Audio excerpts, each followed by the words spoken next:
I just feel like this is something very important for our community to do, and that it's going to take a team effort to do it. There's a lot of hurdles to get over, and a lot of people have tried and just feel like they can't get over them hurdles, but we're a team that's not going to. We'll find the right people and find the means and the ways to get over them hurdles. There's a huge gap in the process of going and getting help, and the end result. In the middle, there is not a lot out there to help people, and I feel that what we're going to do is going to create a model that other counties, other communities, other states will hopefully build and use to build off of. I just think this is very important, and I hope that you guys can spread the word with us, and we can someday look back and see all the work that we've done and what we have achieved. I'm going to introduce a board member and our county commissioner, Jimmy T. Smith, and he's going to say a few things as well.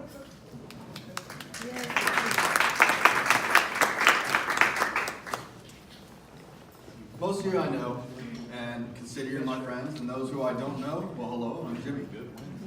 You know, I got to tell you, as this is starting to happen, the rise, the House for Grace, it's really scary. You know, it's a new organization. There's a need in the community. There is a void that needs to be filled. I mean, we have the Baker Act facility, and we do have other resources in the community, but then when you've gone through that, one of the things we know is, where do you go after? So let's say you get that counseling, and you move forward, and you think everything's fine. If you go back to the same community, you're surrounded by the same situation that got you there in the first place. And quite often, it's difficult to come out of that position. It's very scary. So you think about the work you are now asked to join with and be partners with. It's very scary because it's brand new. But it's nothing compared to the fear of having to go back to the same place you've been. For those people who have drug and alcohol addictions, to go back into the community that is not supportive, that would just pull them down, nothing else could be scary. To think that all that work and all that hope could be diminished because the community you fall back into could pull you back into that cycle. This is a possibility to break that cycle. This is the possibility to allow them to, and as it says, rise. To rise into the next level of success. To not only have gotten the counseling, but be able to network into a community that has the intention to grow. To allow you to become your best, even though you know that you struggled in the past. To be able to be surrounded by people in the community that are there to support you. And quite often, I'll tell you, quite often people will see somebody and they'll infer their past as their future. But Rise, a House of Grace means exactly that. By the grace of God, you have a better future. By the grace of God, there are people in this community that are there to support you, to help you, to work with you. And you're here for a fundraiser tonight, and I hope you give money and contribute lots of money. But more than that, I hope you join the team. Because one of the things that's needed tonight is not just money right now, but true support, effort, focus, passion.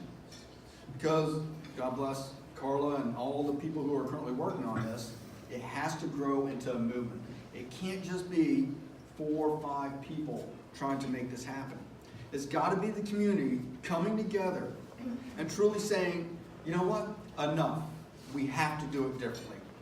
Enough. We have to make the effort to give these people that beautiful future that Grace can give them.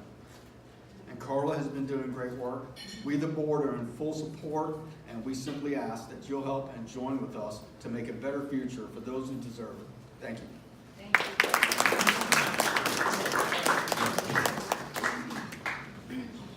All right, I'm going to bring up Sandrew Wright. He's a tobacco prevention specialist. As we know, a lot of addicts smoke as well, so if we can get them to find a way to get off of that as well, that's even more healthy, you know. Baby steps. Yeah. Thank you, everybody. Thank you. So I'm just here to give you some cold, hard facts. So people living with mental illness have a high rate of smoking. In America, 44.3% of all cigarettes are consumed by individuals who live with mental illness and/or substance abuse disorders. And people with schizophrenia are 3 or 4 times more likely to smoke as a general population. Now listen, people with mental illness and substance abuse disorders die 5 times earlier than those without these disorders. And many of these deaths are caused by, you guessed it, smoking. The most common cancers of death among people with mental illness are heart disease, cancer, lung disease, which are all caused by, you guessed it, smoking. It says drug users who smoke cigarettes are 4 times more likely to die prematurely than those who do not. And nicotine has mood-altering effects that temporarily mask the negative symptoms of mental illness, putting people with mental illness at higher risk for cigarette use and nicotine addiction. Tobacco smoke can interact with and inhibit the effectiveness of certain medications taken by mental health and substance abuse patients. Now I want to let you know about some myths. People love to say people who have mental illness or are substance abusers, they are not interested in quitting. That is a lie. They want to quit. In fact, 7 out of 10 people try to quit, but they cannot. They also like to say, oh, people who have these problems, they cannot quit. That is a lie. They are desperately looking for help, for camaraderie, solidarity, and a place of grace that will provide that solidarity. People like to say quitting interferes with recovery from mental illness. It does not. It actually enhances it. They say when you get off of cigarettes, it is just as good as taking an antidepressant. It affects your mind more than you think. People like to say tobacco is not as harmful as other substances. That is a lie. Tobacco is harmful. It affects every part of your body. People say tobacco is necessary for self-medication and tobacco cessation would be too stressful. That is a lie as well. It is not too stressful. If you can quit the habit, down the road, it will help you immensely. Tobacco cessation efforts might prevent treatment of other addictions. That is also a myth. The tobacco cessation is one of your key things that can help you out. When it comes to quitting behavior, people with mental illness are less likely to stop smoking than those without mental illness. However, these people still want to quit. This is why it's important to talk about tobacco cessation. This is something most people you see who would struggle with these issues, they smoke. Almost 5 out of 10 people, they do this as well as what they have. People with mental illness are more likely to have stressful living conditions. They have low annual household income and lack access to health insurance, health care, and help quitting. All these factors make it much more challenging to quit. Fewer than half of all mental health and substance abuse treatment facilities in the U.S., including at Puerto Rico, they do not offer evidence-based cessation treatments. So I'm here to say, if you need help, we offer free cessation classes. We offer free gums, lozenges, the patch. If you need help, be around people who can help push you because it truly is a solidarity thing. And the place of grace, this place where multiple people will be joining together, can help you quit. Or if not you, some other loved ones who you know that is in the vice of nicotine. So that's all.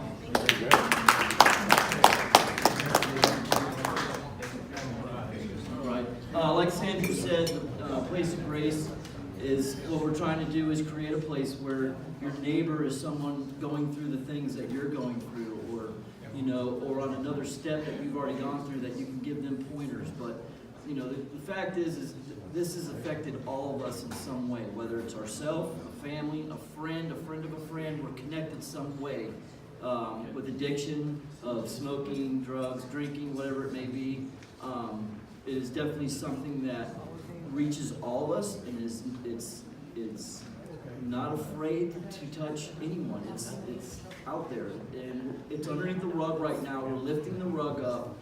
We're trying to show awareness and create a way to help reach out to people that need that help. When you're just shut down right away, you give up. Oh, no one's out there to help me, this and that. So if we can get them right at the go, so they don't turn their back and just say, I can't get help, no one's there to help us. If we can get them right off the bat and and give them some kind of direction, that's a positive thing, you know, to be able to show them grace and mercy, and that their life is not ruined because of these choices they made in the past, that they still have a future in front of them that's bright and positive, and they can change relationships that they've ruined, you know, doing the things that they've done. It's gonna take work, but things can be changed.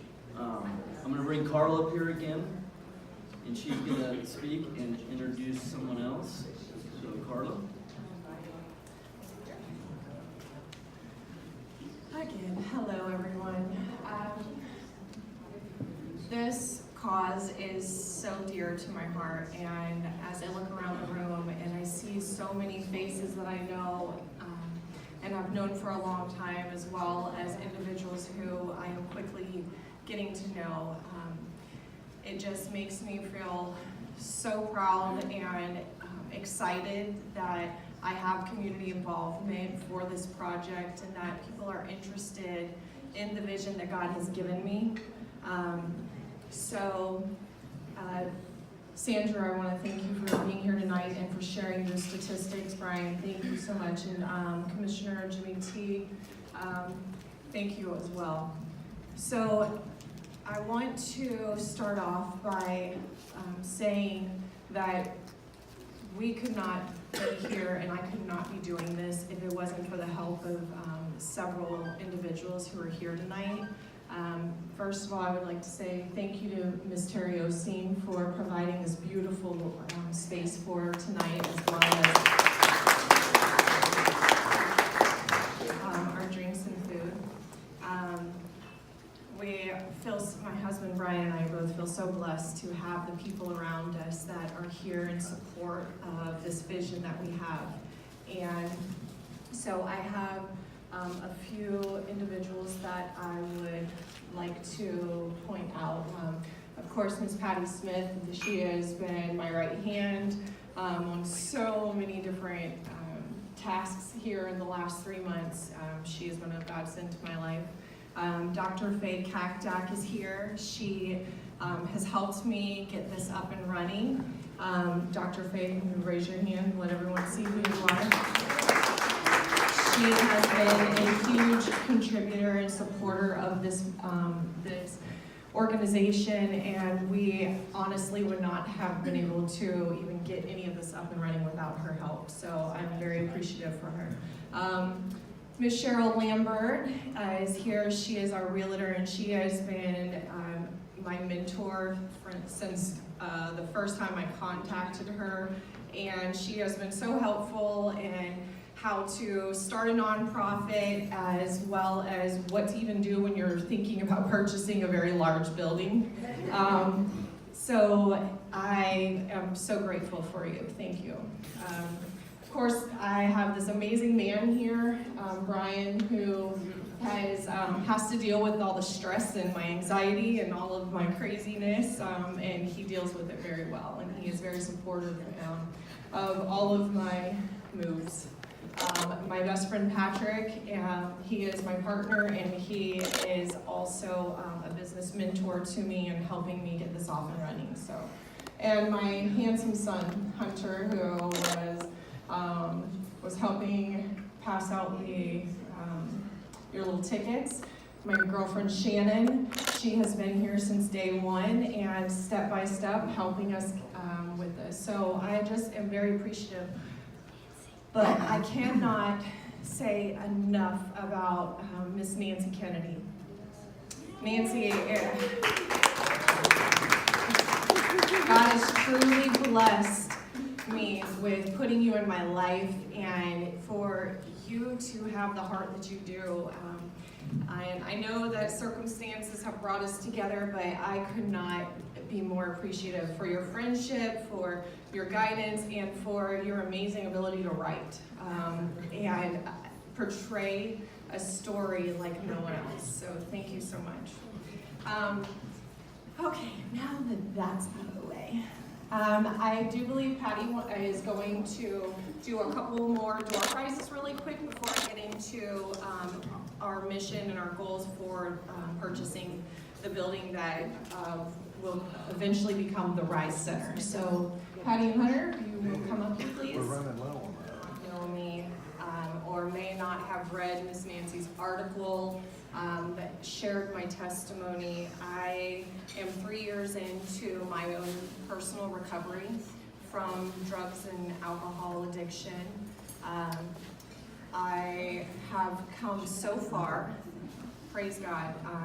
It has been a long, tough road, and it's been a journey.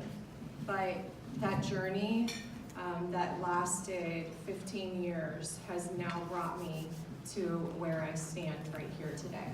And, you know, the biggest thing is that every addict, every person who struggles with mental health issues as well as substance use disorders, they all have one thing in common.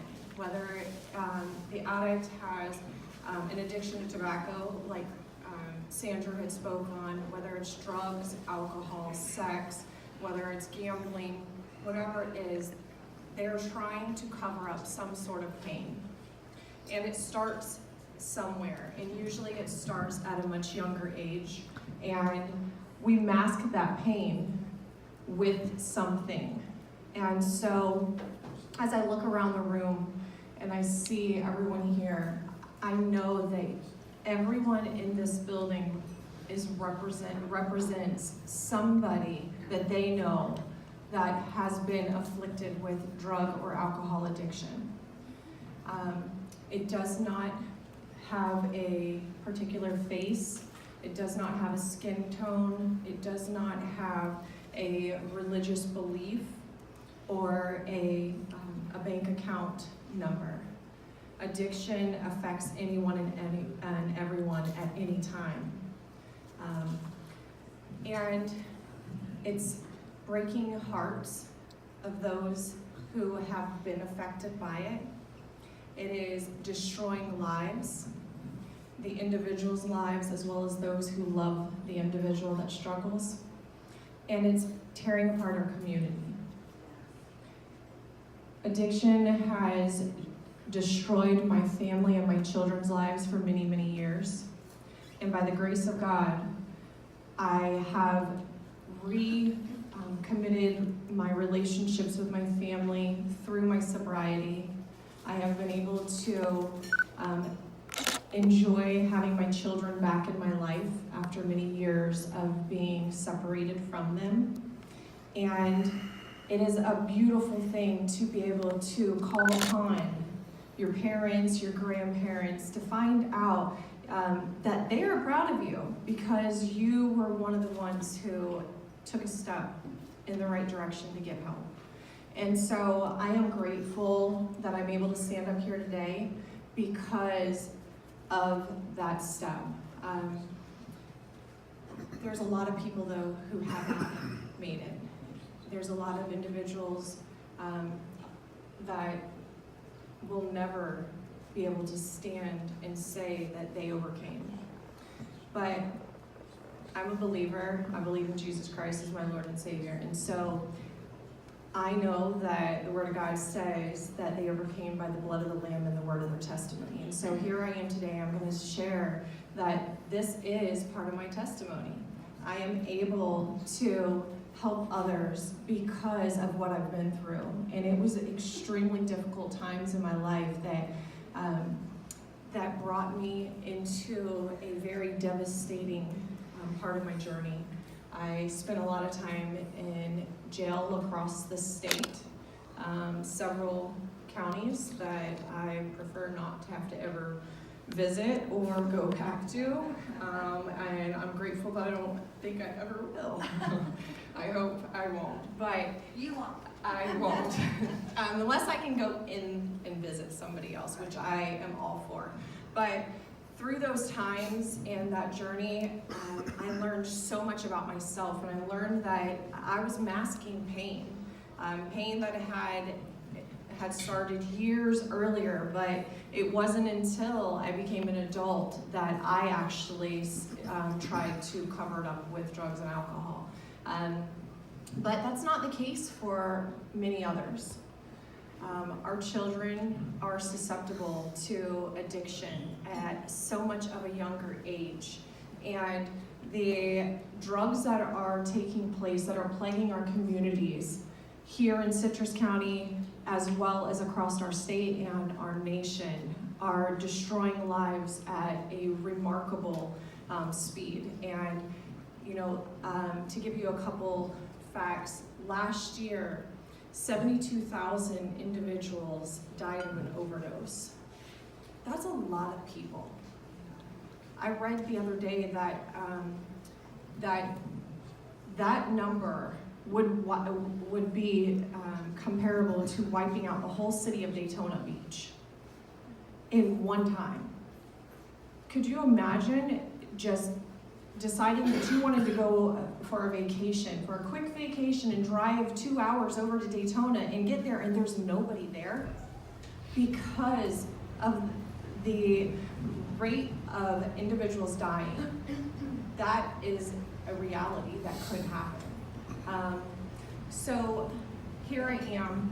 I am ready to do something about this in our community. I look around me and there are so many individuals that I know personally who have been afflicted by drug and alcohol addiction. The politically correct terminology is substance use disorder, so we try to stay away from the word addict today in 2018. But let's be real, that's what these individuals are. They're addicts, but they're also people. They're someone's son and daughter, mother and father, niece, nephew, cousin. These people are our neighbors, our church members, our employees or employers, our loved ones, and their lives are being destroyed by a drug that is killing people rampantly. 118 people die across the United States each and every day from overdoses. Is that number realistic here? No, but it could be. If we don't do something about it as a community to stop allowing our loved ones to continue through this process, the number can be staggering. It can climb, and we can see so much worse, so many worse things happening around us than what they are right now. My dream is to create the Rise Center. The Rise Center is going to house a number of other nonprofits besides Rise a Place of Grace.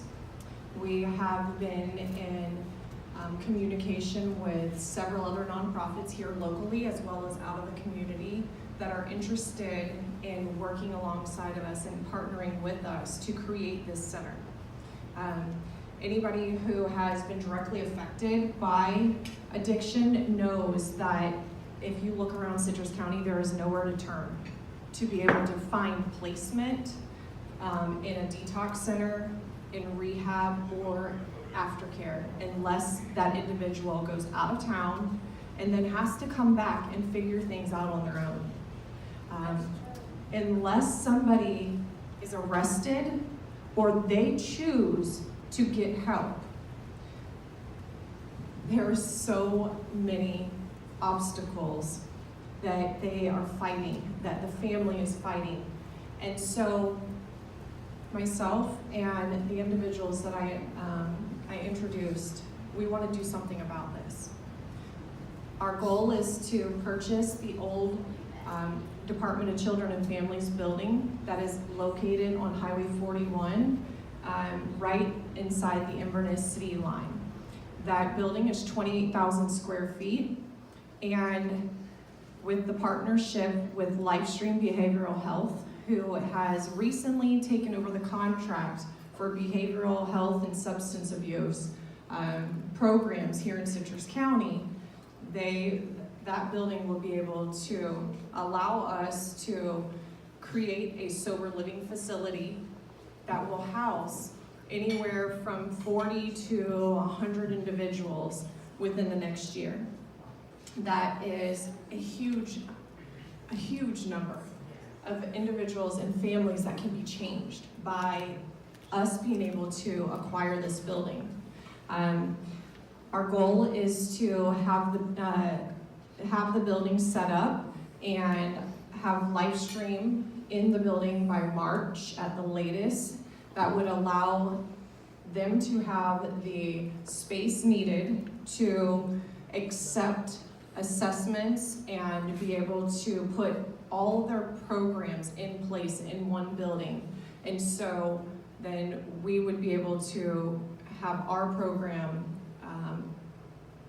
alongside in the other part of the building. The building would be a hub for all of these like-minded, like vision nonprofits. So the individual that is struggling would be able to come into this building, and it would be a one-stop shop. They would be able to receive all of the care that they needed. Most individuals, when they do get out of rehab, or they come from a detox, or they go to jail and they detox there, once they leave, they come back out to the same situation, the same people, places, and things. And anybody who's ever been to an AA or an NA meeting will tell you that the first thing you have to do is change your people, places, and things. But how do you do that when you don't have a driver's license? How do you do that when you don't have a vehicle?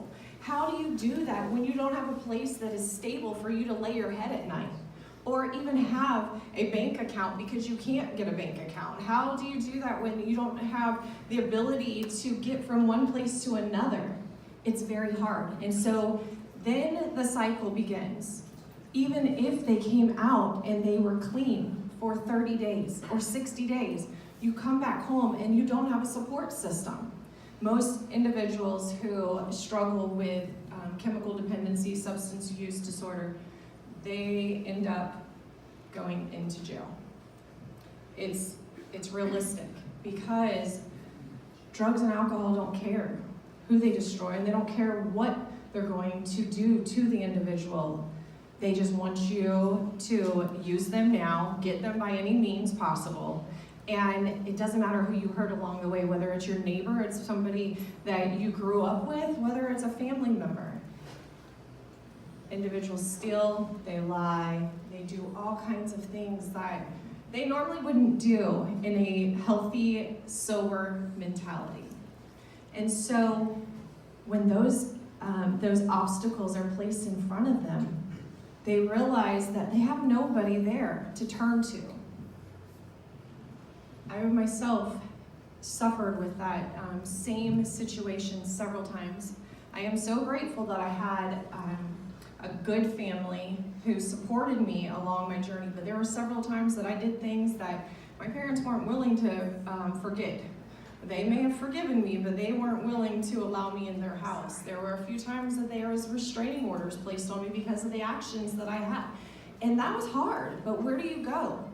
I went right back to my drug dealer. I went right back to whoever had open arms for me. And usually the case was, it wasn't a healthy place.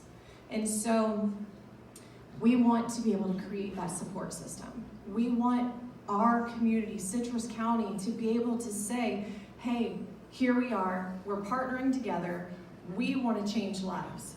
And it's gonna take a community support. It's gonna take individuals, business owners, business workers. It's gonna take other nonprofits to come together and say, you know what, enough is enough.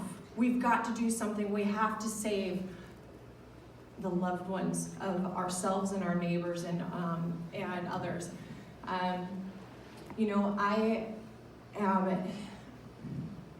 struggle so much at times to just want this to happen right away. I just think that God can do it, He's gonna do it. And so then I have to stop and realize that, okay, realistically, Carla, from a business perspective, most people think you're crazy. Most people don't understand how in the world you're gonna come up with the money for this business or this building. It doesn't look fathomable, but you know what? God told me that building was ours. God gave me this vision. He woke me up and told me that we had to do something. And so my faith has got to be crazy. I've been called worse. I've called myself worse, but I know that if I can change my life and if I can get to this place where I can stand up here and I can look at community leaders in the eye and just, welcome them, and they know me by name and they're willing to support my vision, I know that if God can bring me from where I was in the deep, dark depths of hell to stand up here and be able to look you guys in the eye and say, I need your help. We need your help. We want to do something, but it's gonna take individuals to jump on board and say, hey, I believe in this vision. Hey, I want to be able to get the word out. What can we do? And I'm not the best at asking for help. I somehow feel like my shoulders are like super big and that I can carry all the weight most of the time. But, I do need help. I need help to make this happen. And I believe that God placed the right individuals here. I have prayed and prayed and prayed that the right people, that He would send them here into this building tonight, that they would hear this and they would know that He's stirring something inside them to help, to want to know how they can get involved. If you can't write the check, I understand that. There have been so many times I can't write a check. I understand. But you know somebody that can. And all it takes is if every single person in this building were to go out and tell every person that they know, even if it was $1, $5, as a community, as a whole, coming together and everybody donating $1 or $5, we can make this happen. I need $600,000 to get this building. Right now, we have been approved for funding, but I still need $600,000 to be able to get the building up and running and to be able to put Livestream in there as well as the other nonprofits to be able to work. Then by June, our goal is to be able to have our own program, a sober living treatment facility up and running. The building will be able to help individuals be able to come straight from jail, straight from prison, or straight from rehab, and then come in, find a place that they can be sober and happy and stable, and then have love poured into them, because that's what everybody needs. Everybody needs to be loved, to know that they are worthwhile, that somebody wants to be a part of what they are doing, and they believe in them, because that's where we all go wrong, is we all want the support, we all want somebody to believe in us. And I know there is not a person in this room that hasn't felt like that a time or two, or probably even today, at some point in your day, you doubted yourself. But imagine what that person who's struggling with addiction truly feels. And each one of us have overcome so much in our past. I don't even have to ask you or know, we all have a story to tell. I'm just the one with the microphone right now, so I get to tell pieces of mine. But I guarantee you that at some point or another in your life you struggled and you had somebody who believed in you, who spoke life over you. I was blessed that I had a support system. I had family who loved me. There were times that they didn't believe in me, but I had a pastor who did. He spoke life over me. I had a judge, Judge Howard, who believed that one day I could amount to something and that I wasn't the drug dealing stripper that he's seen come before him. That wasn't who I was going to be forever. He saw me as a whole person, and he believed in me, and he gave me an opportunity. And so here I am, and I'm asking that you will open your mind, open your hearts, and open your checkbooks, and open your network to us. Reach out, tell people about this, grab some information, take a donation letter with you, and let's make this happen. That's what I got. That's what I want to say. I am going to mingle any of the individuals that I announced with, oh, yes, Patrick, I do need you to come up here. One more part, guys. Realistically, the financials, Patrick has a way better understanding, because when this building even was brought to me, I didn't even know how many zeros were supposed to be at the end of that number. And so little bit by little bit between him and Cheryl, they have brought me to realization there are a lot of zeros that we need. Yeah, we really need opening up networks, as Carla phrased, it's something that really could help us. If you can't donate, that's fine. Maybe you could help volunteer. We've got some great volunteers that have given their time to help us do some of the business planning. We're looking for volunteers in just about every aspect, from answering phone to writing to collateral material to business planning, etc. So we're going to get the building, and we need your help to do it. So if you could reach down in your pocketbooks and buy some more tickets, or write a check, or tell someone about it. Everything is tax exempt.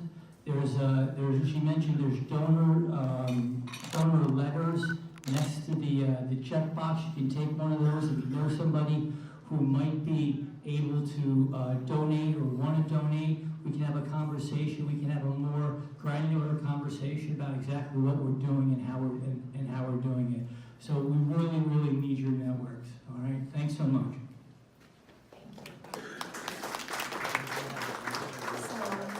Thank you so much, everyone that came out. I'm going to take probably another 15, 20 minutes to kind of just walk the room. If anyone has any questions, you want to ask anything, please feel free.